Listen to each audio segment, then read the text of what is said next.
ಫಾಲ್ಗುಣ ಮಾಸದ ಶುಕ್ಲ ಪಕ್ಷದ ಪೂರ್ಣಿಮೆಯೆಂದು ಹೋಳಿ ಹಬ್ಬ ಅಥವಾ ಕಾಮನ ಹಬ್ಬವನ್ನು ಆಚರಿಸ್ತೀವಿ. ಉತ್ತರ ಭಾರತದಲ್ಲಿ ಈ ಹಬ್ಬಕ್ಕೆ ಹೆಚ್ಚು ಮಹತ್ವವನ್ನು ನೀಡಲಾಗಿದೆ. ಹೋಳಿ ಹಬ್ಬ ಭಾರತದಾದ್ಯಂತ ಹೋಳಿ ಹಬ್ಬವನ್ನು ಸಂಭ್ರಮ ಸಡಗರದಿಂದ ಆಚರಿಸಲಾಗುತ್ತೆ. ಯಾವುದೇ ಜಾತಿ ಮತಗಳ ಭೇದವಿಲ್ಲದೆ ಒಟ್ಟಾಗಿ ಸೇರಿ ಬಣ್ಣಗಳ ಓಕುಳಿ ಆಟದಲ್ಲಿ ಮಿಂದೇಳ್ತಾರೆ. ಯಾವುದೇ ಹಬ್ಬವು ತನ್ನದೇ ಆದ ಆಚಾರ ಸಂಪ್ರದಾಯಗಳನ್ನು ಹೊಂದಿರುತ್ತೆ. ಅದೇ ರೀತಿ ಹೋಳಿ ಬಣ್ಣಗಳ ಹಬ್ಬವಾಗಿದ್ದು ದೂರದ ಊರಿನವರು ಕೂಡ ತಮ್ಮ ತಾಯ್ನಾಡಿಗೆ ಬಂದು ಈ ಹಬ್ಬವನ್ನು ಆಚರಣೆ ಮಾಡ್ತಾರೆ. ಈ ಹಬ್ಬವನ್ನು ವಸಂತ ಮಾಸದಲ್ಲಿ ಆಚರಿಸಲಾಗುತ್ತೆ. ಚಳಿಗಾಲದ ಕೊನೆಯನ್ನು ವಸಂತದ ಆಗಮನವನ್ನು ಸಾರುವ ಹಬ್ಬವಾಗಿದೆ ಹೋಳಿ. ಜನರು ಬಣ್ಣಗಳನ್ನು ಪರಸ್ಪರ ಎರಚಿಕೊಳ್ಳುವ ಮೂಲಕ ಈ ಹಬ್ಬವನ್ನು ಆಚರಿಸ್ತಾರೆ. ನಮಸ್ಕಾರ ಸ್ನೇಹಿತರೆ, ಎಲ್ಲರಿಗೂ ಮಾನು ಮನೋಜ್ ಕನ್ನಡ ಯೂಟ್ಯೂಬ್ ಚಾನಲ್ಗೆ ಸ್ವಾಗತ. ಇವತ್ತಿನ ವಿಡಿಯೋದಲ್ಲಿ ಹೋಳಿ ಹಬ್ಬದ ಮಹತ್ವವನ್ನು ತಿಳಿದುಕೊಳ್ಳೋಣ. ಹೋಳಿ ಹಬ್ಬದ ದಿನದಂದು ಮಕ್ಕಳಿಂದ ದೊಡ್ಡವರ ತನಕ ಸಂಭ್ರಮ ಸಡಗರದಿಂದ ಆಚರಣೆ ಮಾಡ್ತಾರೆ. ಈ ಹಬ್ಬದ ಆಚರಣೆಯಲ್ಲಿ ಕಾಮನ ಸುಂದರ ಪ್ರತಿಮೆಯನ್ನ ಮಾಡಿ ಶೃಂಗರಿಸಿ ಊರಿನ ಕಾಮನ ಕಟ್ಟೆಯ ಮೇಲೆ ಚಪ್ಪರ ಕಟ್ಟಿ ಇಡ್ತಾರೆ. ಕಾಮನ ಮುಂದೆ ಮಂಗಳವಾದ್ಯಗಳನ್ನು ಊದುತ್ತಾರೆ. ಅದಲ್ಲದೆ ಪರಸ್ಪರ ಬೈಗುಳ, ಬಣ್ಣದ ನೀರು, ಸಗಣಿಯ ಗಂಚಲಗಳನ್ನು ಎರಚಿಕೊಳ್ತಾರೆ. ಹೋಳಿಯ ಇತಿಹಾಸ. ಪೂರ್ವದಲ್ಲಿ ತಾರಕಾಸುರನೆಂಬ ರಾಕ್ಷಸನಿದ್ದನು. ಆತ ದುರಹಂಕಾರಿಯೂ ಹಾಗೂ ಕ್ರೂರಿಯೂ ಆಗಿದ್ದನು. ರಾಕ್ಷಸನಿಂದ ಮೇಲೆ ಕೇಳಬೇಕೆ, ತಾರಕಾಸುರ ತನಗೆ ಸಾವು ಬಾರದಿರಲಿ ಎಂದು ತಪಸ್ಸನ್ನ ಮಾಡಿದ. ಆಗ ಬ್ರಹ್ಮ ಪ್ರತ್ಯಕ್ಷನಾಗ್ತಾನೆ. ನನಗೆ ಮರಣ ಬಾರದಿರಲಿ, ಬಂದರೂ ಅದು ಶಿವನಿಗೆ ಜನಿಸಿದ 7 ದಿನದ ಶಿಶುವಿನಿಂದ ಬರಲಿ ಎಂಬ ವರವನ್ನ ಕೇಳ್ತಾನೆ ತಾರಕಾಸುರ. ತಾರಕಾಸುರನ ತಪಸ್ಸನ್ನ ಮೆಚ್ಚಿ ಬ್ರಹ್ಮ ವರವನ್ನ ಕೊಡ್ತಾನೆ. ಆಗ ತನಗೆ ವರ ಸಿಕ್ಕಿದೆ ಎಂದು ತಾರಕಾಸುರ ಮೆರೀತಾ ಇರ್ತಾನೆ. ಇತ್ತ ಭೋಗ ಸಮಾಧಿಯಲ್ಲಿದ್ದ ಶಿವ ಪಾರ್ವತಿಯ ಜೊತೆ ಸಮಾಗಮ ಹೊಂದಲು ಸಾಧ್ಯವಿರಲಿಲ್ಲ. ಆಗ ದೇವತೆಗಳು ಪಾರ್ವತಿಯಲ್ಲಿ ಮೋಹ ಹೊಂದುವಂತೆ ಮಾಡಲು ಕಾಮನಲ್ಲಿ ಬೇಡ್ತಾರೆ.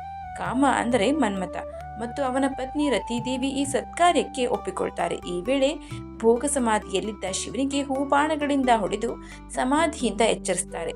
ಇದರಿಂದ ಕುಪಿತಗೊಂಡ ಶಿವನು ತನ್ನ 3ನೇ ಕಣ್ಣಿಂದ ಕಾಮನನ್ನ ಸುಟ್ಟು ಭಸ್ಮ ಮಾಡಿ ಬಿಡ್ತಾನೆ.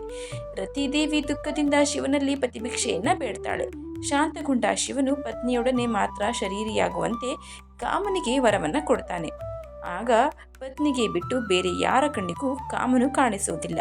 ಲೋಕ ಕಲ್ಯಾಣಕ್ಕಾಗಿ ಮನ್ಮಥನು ಅನಂಗನಾದ. ಈ ಘಟನೆ ನಡೆದದ್ದು ಫಾಲ್ಗುಣ ಶುದ್ಧ ಪೂರ್ಣಿಮೆಯೆಂದು. ಆದ್ದರಿಂದ ಈ ದಿನವನ್ನ ಕಾಮನ ಹುಣ್ಣಿಮೆಯಾಗಿ ಆಚರಿಸಲಾಯಿತು ಎಂದು ಹೇಳಲಾಗುತ್ತೆ. ಮತ್ತೊಂದು ಕಥೆಯ ಪ್ರಕಾರ ಹಿರಣ್ಯಕಶಿಪುವಿನ ಸಹೋದರಿ ಹೋಲಿಕಾ ಇದ್ದಳು. ಹಿರಣ್ಯಕಶಿಪು ತನ್ನ ರಾಜ್ಯದಲ್ಲಿ ದೇವರನ್ನ ಪೂಜಿಸುವುದನ್ನು ನಿಷೇಧಿಸಿದ್ದು, ತನ್ನನ್ನೇ ದೇವರೆಂದು ಪೂಜಿಸುವಂತೆ ಆದೇಶಿಸಿದ್ದು ಎಲ್ಲರಿಗೂ ಗೊತ್ತಿರುವುದೇ. ಆದರೆ ಆತನ ಮಗ ಪ್ರಹ್ಲಾದ ವಿಷ್ಣುದೇವರ ಪರಮಭಕ್ತ. ತಾನು ಎಷ್ಟೇ ಪ್ರಯತ್ನ ಮಾಡಿದರೂ ಮಗನಿಂದ ವಿಷ್ಣುದೇವರ ಆರಾಧನೆಯನ್ನ ನಿಲ್ಲಿಸಲು ಸಾಧ್ಯವಾಗಲೇ ಇಲ್ಲ ಹಿರಣ್ಯಕಶಿಪುವಿಗೆ. ಕೊನೆಗೆ ಹಿರಣ್ಯಕಶಿಪು ತನ್ನ ಮಗನನ್ನ ದಂಡಿಸಲು ತೀರ್ಮಾನಿಸ್ತಾನೆ. ಆಗ ಬೆಂಕಿಯು ಸುಡದಂತೆ ವರವನ್ನ ಪಡೆದಿದ್ದ ತನ್ನ ತಂಗಿ ಹೋಲಿಕಾಳ ಸಹಾಯದಿಂದ ಹಿರಣ್ಯಕಶಿಪು ಸಹಾಯವನ್ನ ಪಡಿತಾನೆ. ಹಿರಣ್ಯಕಶಿಪು ತನ್ನ ಮಗನನ್ನ ಆಕೆಯ ತೊಡೆಯ ಮೇಲೆ ಕೂರಿಸಿಕೊಳ್ಳುವಂತೆ ತಂಗಿಯಲ್ಲಿ ಕೇಳ್ತಾನೆ. ಹೋಲಿಕಾ ಅಣ್ಣನ ಆಜ್ಞೆಯಂತೆ ಪ್ರಹ್ಲಾದನನ್ನ ತನ್ನ ತೊಡೆಯ ಮೇಲೆ ಕೂರಿಸಿಕೊಳ್ತಾಳೆ. ಆದರೆ ಈ ಪಾಪ ಕೃತ್ಯವನ್ನು ಹೋಲಿಕಾ ಮಾಡಿದ್ದರಿಂದಾಗಿ ಆಕೆಯ ವರ ನಿಷ್ಫಲವಾಗುತ್ತೆ. ಇದರಿಂದ ಹೋಲಿಕಾ ಸುಟ್ಟು ಬೂದಿಯಾಗ್ತಾಳೆ. ಪ್ರಹ್ಲಾದ ಸುರಕ್ಷಿತವಾಗಿ ಬೆಂಕಿಯಿಂದ ಹೊರಬರ್ತಾನೆ. ಅದಕ್ಕಾಗಿ ಪ್ರತಿ ವರ್ಷ ಹೋಳಿಯ ಮುನ್ನ ಹಿಂದೂ ಮನೆಗಳಲ್ಲಿ ಹೋಲಿಕಾನನ್ನ ಸುಡ್ತಾರೆ. ಈ ಹಬ್ಬ ಮನೆಯ ಪ್ರತಿಯೊಬ್ಬ ಸದಸ್ಯರನ್ನ ಒಂದುಗೂಡಿಸುತ್ತೆ ಮತ್ತು ಹಬ್ಬದ ಸಡಗರವನ್ನ ಪ್ರತಿಯೊಬ್ಬರಲ್ಲಿ ತುಂಬುತ್ತೆ. ಕೆಟ್ಟದ್ದು ಒಳ್ಳೆಯದರ ಮುಂದೆ ತಲೆಬಾಗಲೇಬೇಕು ಎಂಬ ಸಂದೇಶವನ್ನ ಹೋಳಿ ಹಬ್ಬ ಸಾರುತ್ತದೆ. ದುಷ್ಕೃತ್ಯಗಳು ದೇವರ ಶಕ್ತಿಯ ಎದುರು ಎಂದಿಗೂ ಜಯವನ್ನ ಪಡೆಯಲು ಸಾಧ್ಯವಿಲ್ಲ ಎಂಬ ಸಾರ ಈ ಹಬ್ಬದಿಂದ ತಿಳಿದುಬರುತ್ತೆ. ಹೋಲಿಕಾಳಂತೆ ಕೆಟ್ಟ ಶಕ್ತಿಗಳು, ದುಷ್ಟ ಆಲೋಚನೆಗಳು ನಾಶವಾಗಿ ಹೊಸದರ ಪ್ರಾರಂಭದ ಕಡೆಗೆ ಮನುಷ್ಯರು ಹೋಗ್ತಾರೆ ಎನ್ನುವುದನ್ನು ತಿಳಿಸಲಾಗುತ್ತೆ. ನಾರದ ಪುರಾಣದಲ್ಲಿ ಮತ್ತೊಂದು ಕಥೆ ಬರುತ್ತದೆ.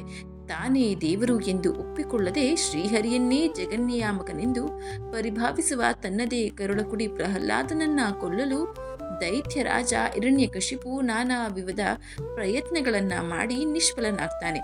ಕೊನೆಗೆ ಬೆಂಕಿಯಿಂದ ರಕ್ಷಣೆ ನೀಡುವ ಅಸ್ತ್ರ ಹೊಂದಿರುವ ತಂಗಿ ಹೋಳಿಕಾಳ ಮೊರೆ ಹೋಗ್ತಾನೆ. ಅಣ್ಣನ ಅನುಜ್ಞೆಯಂತೆ ಬಾಲ ಪ್ರಹ್ಲಾದನನ್ನ ಹೊತ್ತುಕೊಂಡ ಹೋಳಿಕಾ ಅಗ್ನಿಕುಂಡವನ್ನ ಪ್ರವೇಶ ಮಾಡ್ತಾಳೆ.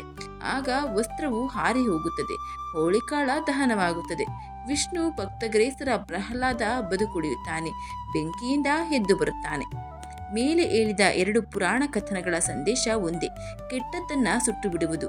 ಕಾಮ, ಕ್ರೋಧಾದಿ ಅರಿಷಡ್ವರ್ಗಗಳನ್ನು ಅಗ್ನಿಕುಂಡದಲ್ಲಿ ಸುಟ್ಟು ಸದಾಚಾರಗಳನ್ನು ರೂಢಿಸಿಕೊಳ್ಳುವುದು. ಅಸುರಿ ಶಕ್ತಿಗಳ ನಿರ್ನಾಮದ ದ್ಯೋತಕವಾಗಿ ಹೋಳಿ ಅಂದರೆ ಉತ್ಸವಾಗ್ನಿ ಹಾಕುವ ಪದ್ಧತಿ ಉತ್ತರ ಭಾರತದಲ್ಲಿ ಹೆಚ್ಚಾಗಿ ಕಾಣಬರುತ್ತೆ. ಇಂಥದ್ದೊಂದು ಅಮೂಲ್ಯ ಸಂದೇಶ ಸಾರುವ ಮತ್ತು ಆ ಮೂಲಕ ಕೆಡುಕಿಗೆ ಯಾವತ್ತೂ ಸೋಲು ಕಾದಿದೆ ಎಂಬ ಸಂದೇಶ ಸಾರುವ ಹೋಳಿ ಹಬ್ಬ ಅಥವಾ ಕಾಮನ ಹಬ್ಬ ಆಚರಣೆಯಲ್ಲಿ ಒಳ್ಳೆಯ ಉದ್ದೇಶವಿರುವುದನ್ನು ಕಾಣಬಹುದು. ಈ ದಿನದಂದು ಅಕ್ಕಿ ಹಿಟ್ಟು ಮತ್ತು ಅರಿಶಿನ ಬೆರೆಸಿದ ಗುಲಾಲು ತಯಾರಿಸಿ, ಬಿದಿರಿನಿಂದ ಪಿಚಕಾರಿ ತಯಾರಿಸಿ ಬಣ್ಣದಾಟ ಆಡ್ತಾರೆ. ರಂಗಿನಾಟದ ನಂತರ ಅಭ್ಯಂಜನ ಮಾಡಿ, ಸ್ನಾನ ಮಾಡಿದ ನಂತರ ದೇವರಲ್ಲಿ ಪ್ರಾರ್ಥಿಸಿ ವಿಶೇಷ ಅಡುಗೆಗಳನ್ನು ತಯಾರಿಸ್ತಾರೆ. ಉತ್ತರ ಪ್ರದೇಶದಲ್ಲಿ ಜೋಳದ ಹಿಟ್ಟಿನ ಗುಜಿಯಾ ಹಾಗೂ ಪಾಪ್ಡಿ ಜನಪ್ರಿಯವಾಗಿದೆ. ದೆಹಲಿಯಲ್ಲಿ ಈ ದಿನದಂದು 10 ತಲೆಯ ರಾವಣನ ಮೂರ್ತಿಯನ್ನ ಬಿದಿರಿನಿಂದ ತಯಾರಿಸಿ ಅದಕ್ಕೆ ಹಳೆಯ ಬಟ್ಟೆಗಳನ್ನೆಲ್ಲ ಧರಿಸಿ ಗಣ್ಯರನ್ನೆಲ್ಲ ಕರೆದು ಅವರ ಸಮ್ಮುಖದಲ್ಲಿ ಲಂಕೇಶನನ್ನ ಸುಡುವುದು ವಾಡಿಕೆ. ಗ್ರಾಮೀಣ ಪ್ರದೇಶದಲ್ಲಿ ಆ ಊರಿನವರ ಮನೆಯಲ್ಲಿ ಸಿಗುವ ಬೇಡದ ವಸ್ತುಗಳನ್ನೆಲ್ಲ ತಂದು ಒಂದೆಡೆ ಗುಡ್ಡೆ ಮಾಡಿ ರಾತ್ರಿ ಹುಡುಗನೊಬ್ಬನಿಗೆ ಶಿಖಂಡಿಯ ವೇಷ ಹಾಕಿಸಿ ಅವನಿಂದ ಊರಿನ 5 ಮನೆಯಲ್ಲಿ ಭಿಕ್ಷೆ ಬೇಡಿಸಿ ಕರೆತಂದು ಅವನಿಂದ ಆ ಬೇಡದ ವಸ್ತುಗಳ ಗುಡ್ಡೆಗೆ ಬೆಂಕಿ ಇಡಿಸ್ತಾರೆ. ಅದೇ ಅವರ ಕಾಮದಹನದ ಹಬ್ಬ. ಹೀಗೆ ಒಂದೊಂದು ರೀತಿಯಲ್ಲಿ ಒಂದೊಂದು ಆಚರಣೆಗಳನ್ನು ನಾವು ಕಾಣಬಹುದು. ಇನ್ನು ಹೋಳಿ ಬಣ್ಣಗಳ ಹಬ್ಬ ಎಂದು ಕರೆಯಲ್ಪಡುತ್ತೆ. ಇದನ್ನ ಹೆಚ್ಚಾಗಿ ಭಾರತ ಮತ್ತು ನೇಪಾಳದಲ್ಲಿ ಆಚರಣೆ ಮಾಡ್ತಾರೆ. ಈ ಹಬ್ಬ ಇಂಗ್ಲೆಂಡ್, USA ಮತ್ತು ಆಸ್ಟ್ರೇಲಿಯಾ ಸೇರಿದಂತೆ ಪ್ರಪಂಚದ ಇತರ ಭಾಗಗಳಿಗೆ ತನ್ನ ರೆಕ್ಕೆಗಳನ್ನು ಹರಡಿಕೊಂಡಿದೆ. ಸದ್ಯ 2025ರಲ್ಲಿ ಹೋಳಿ ಹಬ್ಬವನ್ನು ಮಾರ್ಚ್ 14ನೇ ತಾರೀಕು ಶುಕ್ರವಾರ ಆಚರಿಸಲಾಗುತ್ತಿದೆ. ಹೋಳಿ ಹಬ್ಬದ ಆಚರಣೆಯ ವಿಧಾನಗಳು: ಬಣ್ಣ ಬಳಿಯುವುದು. ಹೋಳಿ ಹಬ್ಬದ ಸಮಯದಲ್ಲಿ ದೇಶಾದ್ಯಂತ ಜನರು ಬಣ್ಣದ ಪುಡಿ ಮತ್ತು ನೀರನ್ನು ಬೆರೆಸಿ ಅದರಿಂದ ಆಟವನ್ನು ಆಡ್ತಾರೆ. ಸ್ನೇಹಿತರು ಮತ್ತು ಕುಟುಂಬಗಳಿಗೆ ಗೌರವ ಮತ್ತು ಭಕ್ತಿಯನ್ನು ಪ್ರದರ್ಶಿಸಲು ಇದು ಅದ್ಭುತ ಚಟುವಟಿಕೆ. ಇನ್ನು ರಾಧೆಯ ವಿಗ್ರಹವನ್ನು ಪೂಜಿಸ್ತಾರೆ. ಶ್ರೀಕೃಷ್ಣ ಪರಮಾತ್ಮನ ಪ್ರೇಮಿ ಹಿಂದೂ ದೇವತೆಯಾದ ರಾಧಾ ಪ್ರೀತಿಯ ಸಂಕೇತವಾಗಿ ಬಣ್ಣಗಳಿಂದ ಅಲಂಕರಿಸಲ್ಪಟ್ಟ ಮೊದಲ ಮಹಿಳೆ. ರಾಧಾದೇವಿಯ ಮೇಲಿನ ಗೌರವವನ್ನು ಪ್ರದರ್ಶಿಸುವ ಸಲುವಾಗಿ ಅನೇಕ ಜನರು ಹೋಳಿ ಹಾಡುಗಳನ್ನು ಹಾಡ್ತಾರೆ. ಕೆಟ್ಟದ್ದರ ಮೇಲೆ ಒಳ್ಳೆಯದರ ವಿಜಯವನ್ನು ಆಚರಿಸಲು ಜನರು ಹೋಳಿ ಹಬ್ಬದ ಮುನ್ನಾ ದಿನದಂದು ದೀಪೋತ್ಸವಗಳನ್ನು ಮಾಡ್ತಾರೆ. ಹೋಳಿ ಹಬ್ಬವನ್ನು ಆಚರಿಸಲು ಅತ್ಯುತ್ತಮ ತಾಣಗಳು: ಮಥುರಾ. ದೇಶದಲ್ಲಿ ಬಣ್ಣಗಳ ಹಬ್ಬವನ್ನು ಆಚರಿಸಲು ಮಥುರಾ ಅತ್ಯಂತ ಉತ್ತಮ ತಾಣ. ದಂತಕಥೆಗಳ ಪ್ರಕಾರ ಬಣ್ಣಗಳನ್ನು ಹಾಡುವ ಸಂಪ್ರದಾಯವು ಕೃಷ್ಣ ಮತ್ತು ರಾಧೆಯ ನಾಟಕದಿಂದ ಬಂದಿದೆ. ಶ್ರೀಕೃಷ್ಣನ ಜನ್ಮಸ್ಥಳವಾದ ಮಥುರಾ ನಗರವು ಹಬ್ಬದ ಸಮಯದಲ್ಲಿ ಅತ್ಯುತ್ತಮವಾಗಿ ಅಲಂಕಾರಗೊಂಡಿರುತ್ತೆ. ಮಥುರಾದಲ್ಲಿ ದ್ವಾರಕಾಧೀಶ ದೇವಾಲಯಕ್ಕೆ ಭೇಟಿ ನೀಡುವುದು ಈ ಸಮಯದಲ್ಲಿ ವಿಶೇಷವಾದ ಒಂದು ಆಚರಣೆ. ವೃಂದಾವನ. ಪ್ರಶಾಂತತೆ, ಭಕ್ತಿ ಮತ್ತು ಪದ್ಧತಿಗಳೊಂದಿಗೆ ಆಚರಿಸಲಾಗುವ ಹಬ್ಬವನ್ನು ಛಾಯಾಚಿತ್ರ ಮಾಡಲು ಇದು ಅತ್ಯುತ್ತಮ ಭಾರತೀಯ ತಾಣ. ಬೆಂಕಿ ಬಿಹಾರಿ ದೇವಸ್ಥಾನದಲ್ಲಿ ಹೋಳಿ ಹಬ್ಬದ ಪದ್ಧತಿಗಳು ಸಾಟಿ ಇಲ್ಲದೆ ನಡೆಯುತ್ತೆ. ಈ ತಾಣವು ಭಾರತ ಮತ್ತು ಪ್ರಪಂಚದಾದ್ಯಂತ ಪ್ರವಾಸಿಗರನ್ನು ಆಕರ್ಷಣೆ ಮಾಡುತ್ತೆ. ಬರ್ಸಾನ. ರಾಧೆಯ ಮನೆಯಾಗಿದ್ದ ಬರ್ಸಾನದಲ್ಲಿ ಹೋಳಿ ಹಬ್ಬವನ್ನು ವಿವಿಧ ಶೈಲಿಯಲ್ಲಿ ಆಚರಿಸಲಾಗುತ್ತೆ. ಆ ಹಬ್ಬವನ್ನು ಆನಂದಿಸಲು ಬರ್ಸಾನ ಅತ್ಯುತ್ತಮ ಸ್ಥಳ. ನವದೆಹಲಿ. ಭಾರತದ ರಾಜಧಾನಿ ನವದೆಹಲಿಯಲ್ಲಿ ಹೋಳಿ ಹಬ್ಬವನ್ನು ವಿಭಿನ್ನ ರೀತಿಯಲ್ಲಿ ಆಚರಣೆ ಮಾಡ್ತಾರೆ. ಜನರು ಹಬ್ಬವನ್ನು ಸಂತೋಷ ಮತ್ತು ಆನಂದದಿಂದ ಕಳೆಯುತ್ತಾರೆ. ಶಾಂತಿನಿಕೇತನದಲ್ಲಿ ಹೋಳಿ ಹಬ್ಬವನ್ನು ಬಸಂತ್ ಉತ್ಸವ ಅಂತ ಆಚರಣೆ ಮಾಡ್ತಾರೆ. ನಗರವು ಜಾನಪದ ಸಂಗೀತ, ಹಾಡು, ನೃತ್ಯ ಪ್ರದರ್ಶನಗಳು, ಹೂವುಗಳು, ಕಾರ್ಯಕ್ರಮಗಳು ಮತ್ತು ಬಣ್ಣಗಳ ಸಂಪತ್ತಿನೊಂದಿಗೆ ಕಾರ್ಯಕ್ರಮಗಳನ್ನು ಆಚರಣೆ ಮಾಡಲಾಗುತ್ತೆ. ಮೇಲೆ ಹೇಳಿದ ಎಲ್ಲ ಸ್ಥಳಗಳು ಹೋಳಿ ಹಬ್ಬವನ್ನು ಆಚರಿಸಲು ಅತ್ಯುತ್ತಮವಾದವು ಅಂತ ಹೇಳಲಾಗುತ್ತೆ. ಇದು ಹೋಳಿ ಹಬ್ಬದ ಬಗ್ಗೆ ಇರುವಂತಹ ಚಿಕ್ಕದಾದ ಮಾಹಿತಿ. ಈ ಮಾಹಿತಿ ನಿಮಗೆ ಇಷ್ಟ ಆಗಿದ್ರೆ ದಯವಿಟ್ಟು ಶೇರ್ ಮಾಡಿ, ಲೈಕ್ ಮಾಡಿ. ವಿಡಿಯೋ ಬಗ್ಗೆ ನಿಮ್ಮ ಅನಿಸಿಕೆ, ಅಭಿಪ್ರಾಯವನ್ನು ಕಮೆಂಟ್ ಬಾಕ್ಸ್ನಲ್ಲಿ ತಿಳಿಸಿ. ಚಾನಲ್ನ ಇನ್ನೂ ಸಬ್ಸ್ಕ್ರೈಬ್ ಮಾಡಿಕೊಂಡೆ ನೋಡ್ತಾ ಇದ್ದರೆ ದಯವಿಟ್ಟು ಸಬ್ಸ್ಕ್ರೈಬ್ ಮಾಡಿಕೊಂಡು ನೋಡಿ. ಧನ್ಯವಾದಗಳು.